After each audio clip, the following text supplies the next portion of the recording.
You wake up, you eat your eggs, maybe a protein shake at lunch, chicken at dinner. You're doing everything right. And yet, every year, you feel a little weaker. Stairs feel steeper. Jars are harder to open. Your arms tire faster than they used to.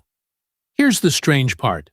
A recent study followed adults over 60 who were eating enough protein by every official guideline and found that nearly 1 in 3 of them were still losing muscle at an alarming rate.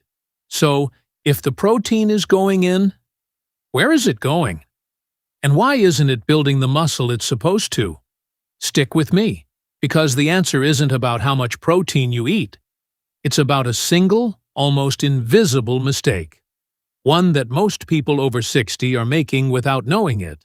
And by the end of this video, you'll know exactly how to fix it. What's actually happening inside your body? To understand the mistake, we first need to understand what happens to muscle after 60. It's called sarcopenia, the gradual, age-related loss of muscle mass and strength. Starting around your 30s, you lose roughly 3 to 8% of your muscle mass per decade.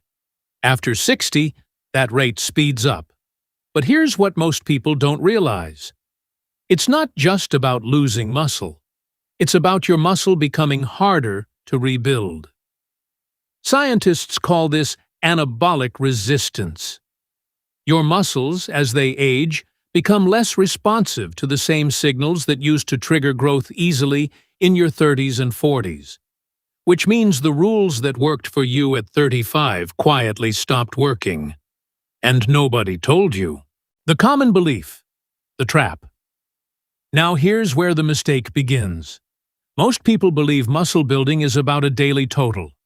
As long as I hit 70 or 80 grams of protein by bedtime, I'm covered.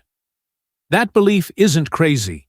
It's what most nutrition labels, apps, and even some doctors imply.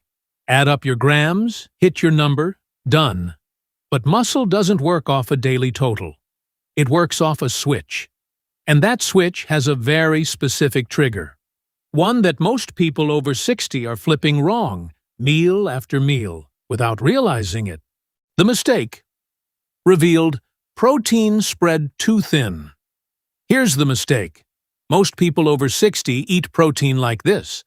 A small bowl of cereal with a splash of milk for breakfast, a light salad with a bit of tuna for lunch, and then a big steak or chicken breast at dinner. That pattern might total 75 grams for the day, which sounds fine. But research on muscle protein synthesis shows something surprising. Your body can really only use about 25 to 35 grams of high-quality protein at one sitting to meaningfully trigger muscle building. And after 60, you often need to be at the higher end of that range just to get the same effect younger adults get from less. So in our example, breakfast, with maybe 8 grams of protein, does almost nothing for your muscles. Lunch, with 15 grams, barely nudges the switch. Only dinner, by accident, crosses the threshold. Why this hurts more after 60? You might be thinking, okay, but I've eaten this way my whole life. Why is it suddenly a problem now? Because of that anabolic resistance we talked about earlier. In your 20s and 30s, even a modest 15 grams of protein could still nudge the muscle-building switch a little. Your body was forgiving. After 60, that forgiveness disappears. Studies comparing younger and older adults found that older muscle needs roughly 40% more protein in a single meal to achieve the same muscle-building response as younger muscle gets from a smaller amount. So the exact same breakfast that quietly built a little muscle when you were 35 does almost nothing for you now. Your body changed the rules, and your habits never got the memo. The second layer of the mistake. But there's a second layer to this mistake, and it's the one almost nobody talks about. Even when someone finally does eat 30 grams of protein at a meal, if they're not giving their muscles a reason to use it, much of that signal is wasted. Protein without any mechanical stress on the muscle, meaning without movement, without resistance, is like delivering bricks to a construction site where no one is building anything. The materials show up. Nothing gets built. This is why you'll sometimes hear about people who eat plenty of protein, even take supplements, and still lose strength. The protein was never the missing piece by itself. It's protein plus a signal to your muscles that says, "We need this." The third hidden mistake: morning neglect. There's one more piece of this puzzle, and it explains why breakfast is often the biggest blind spot. After a full night of sleep, 7 or 8 hours without eating, your body has been in a mildly fasted, muscle-breaking-down state. This is completely normal, but it means the very first meal of the day is your best opportunity to flip that switch back toward building. Instead, the typical breakfast, toast, cereal, coffee, maybe a boiled egg, delivers barely 10 to 15 grams of protein. That's the equivalent of trying to restart a stalled car with a weak battery. Debunking the fear that stops people. Now, if you've ever tried to eat more protein at once, you may have heard a warning. Too much protein is hard on your kidneys. This fear stops a lot of people over 60 from ever fixing this mistake. Here's what the research actually shows.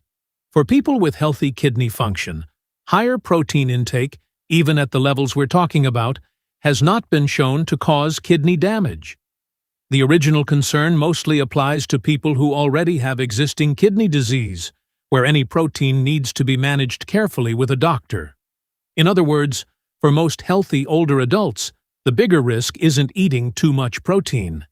It's spreading too little of it, too thin, across a day, which is exactly the mistake we've been unpacking. The fix: how to flip the switch correctly. So, how do you actually fix this? Not with more supplements, not with a complicated diet, just 3 shifts. First, front-load your mornings. Aim to get 25 to 35 grams of quality protein at breakfast. Eggs, Greek yogurt, cottage cheese, or a protein shake all work. Second, spread your protein evenly across 3 meals instead of stacking it at dinner. Roughly equal portions at breakfast, lunch, and dinner will flip the muscle-building switch 3 times a day instead of once. Third, pair protein with movement. It doesn't need to be intense.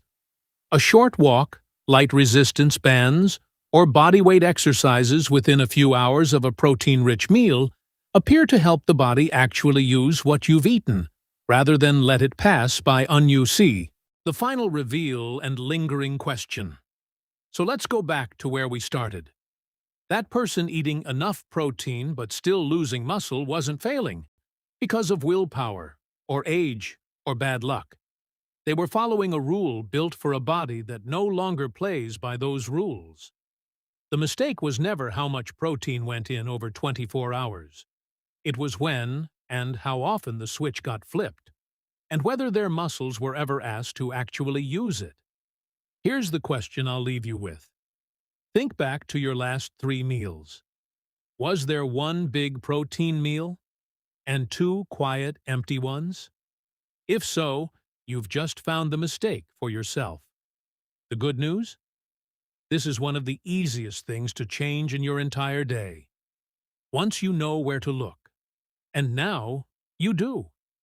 If this changed how you think about your next meal, you know what to do. Like, subscribe, and I'll see you in the next one, where we uncover the second hidden mistake that quietly drains strength after 60. Something hiding not in your kitchen, but in your sleep.